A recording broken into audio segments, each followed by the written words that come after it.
ఇచ్చాం.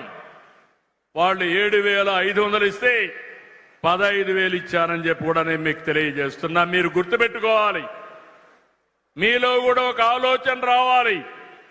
ఏ ప్రభుత్వం ఉంటే మీకు మంచి జరుగుతుంది, ఏ నాయకుడు ఉంటే మీకు అండగా ఉంటాడు, ఏ నాయకులైతే మీ జీవితాల్లో వెలుగులు వస్తాయో ప్రతి ఒక్కరు ఆలోచించాలి.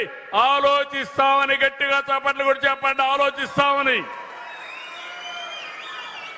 తెలియని వాళ్ళకు చెప్పాలి. అది కూడా చేస్తామని గట్టిగా చెప్పండి మీరందరూ.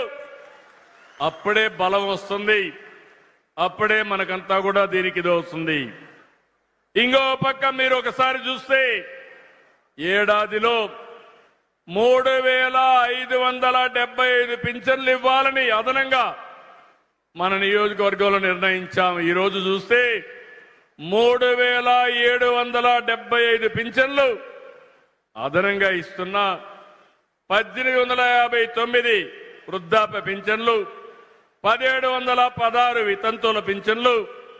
ఇంకో పక్క మొత్తం కలిసి ఈ రోజు నుంచి ఈ పింఛన్లు మీకు ఇస్తున్నామని చెప్పి కూడా నేను మీకు తెలియజేస్తున్నా. ఎందుకంటే మన నియోజకవర్గంలో కానీ రాష్ట్రంలో కానీ అర్హులందరికీ పింఛన్లు ఇవ్వాలనుకున్నాం. అది కూడా ఇస్తున్నామని చెప్పి నేను మీకు తెలియజేస్తున్నా. దివ్యాంగులకి 1,244 మందికి వాళ్ళకు కావలసినటువంటి వైద్య పరికరాలు, వైద్య సహాయాన్ని అందించాం. 400 మందికి ఈ సైకిళ్ళు ఇచ్చాను. మీరందరికీ చెప్పాలి, అందరూ కూడా ఈ సైకిళ్ళుగా తయారు చేసుకుంటే ఎక్కడికి పోవాలన్నా చెట్లు చూసుకుంటూ గాలి పీల్చుకుంటూ ప్రశాంతంగా సైకిల్ తొక్కే పనే ఉండదు. కావాలంటే ఈవీ వెహికల్ వాడుకోవచ్చు. ఎక్కడన్నా ఆరోగ్యం కోసం ఎక్సర్సైజ్ చేయాలంటే కాసేపు మీరు కూడా పెడలింగ్ చేస్తే మీ ఆరోగ్యం కూడా బాగుంటుందని చెప్పి నేను మీకు తెలియజేస్తున్నాను. Double exercise. నేను అందుకే చెప్పాను, cycle is the best. Cycle దొక్కితే ఏ బాధ ఉండదు. కాబట్టి అందరం కూడా మళ్ళీ కరెంటు సైకిల్కి రావాలి, ఎలక్ట్రికల్ సైకిల్కి రావాలి.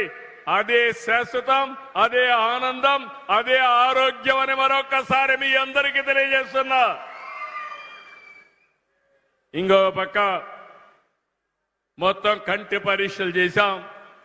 ఇవి కూడా మొత్తం ఐ స్క్రీనింగ్ చేసి 6,547 మందికి మనం చేసుకోగలిగాం. కంటి ఆపరేషన్లు చేశాం. భూమి విషయంలో కూడా నేను శ్రద్ధ పెట్టాను. మొత్తం దుర్మార్గుల 5 సంవత్సరాల్లో రాష్ట్రంలో రికార్డులన్నీ, ల్యాండ్ రికార్డ్స్ అన్ని అస్తవ్యస్తం చేశారు. పేర్లే మార్చేశారు.